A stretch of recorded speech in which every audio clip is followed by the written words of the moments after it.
Isang alon ng online na kontrobersiya ang lumitaw nitong linggo matapos magsimulang kumalat sa mga social media platform ang mga hindi na-verify na claim na sinasabing ginawa ng isang individual na kinilala bilang dating driver na konektado sa aktres na si Rian Ramos. Ang mga pahayag na tumutukoy kay Ramos kasama ang mga public figure na sina Michelle D at Sam Panlilio ay mabilis na nakakuha ng traction dahil sa kanilang kahindik-hindik na pag-frame at ang reputasyon ng mga pinangalanan. Sa kabila ng paghingi ng pagpapatawad ni Sam Versosa sa pagkakadawit sa kanyang pangalan ng nasabing issue, hindi pa rin mapakali ang mga netizens sa paghahanap sa kung ano ang punot-ulo ng lahat ng ito. Nauna nang sinabi ni Sam na kailanman ay hindi niya ginamit ang driver ni Rian para manmanan ito sa lahat ng kanyang mga galaw at lalong-lalo na sa mga nawawalang kontrobersyal na ampaw kung saan siya di mano ang may pakana ng lahat ng ito.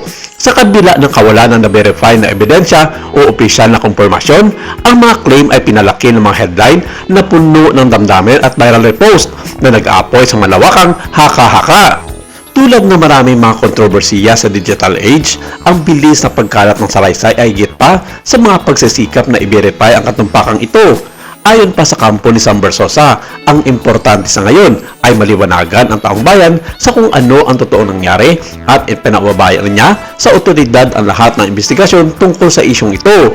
Nagsimula kasi ang mga kontrobersiya sa mga online post na nagsasabing sinisipi ng nasabing driver na konektado mano kay Rian Ramos. Iminungkahi ng mga post na ito ang kaalaman at kaloob at personal na kalapitan, mga elementong kadalasang nagbibigay ng inaakalang kredibilidad sa mga hindi na-verify na pahayag. Sa loob lamang ng ilang oras, dumami ang mga screenshot, na-edit na caption at reaction video dahil sa kakulangan na nag-iisang nasabaybayang mga pinagmulan, naging mahirap ang pag-verify. Ngunit ang dramatikong pag-frame ay nagpasigla sa pakikipag-ugnayan. Ang mga pahayag na iniugnay sa mga driver ay malabo sa nilalaman ngunit nakakapukaw sa tono. Sa halip na magpakita ng mga konkretong katotohanan, umasa sila sa insinuation at emosyonan ng puno ng pananalita. Ang mahalaga, walang dokumentasyon, mga recording o nagpapatunay ng mga saksi na ipinakita sa publiko. Ang kawalan ng nagpapatunayang ebidensya ay naglalagay ng mga claim na ito sa kategorya ng bulong-bulungan sa halip na maiulat ng katotohanan. Ang responsableng pamamayag ay nangangailangan ng malinaw na pagkilala sa pagkakaibang ito, lalo na kapag ang reputasyon ang nakataya dito.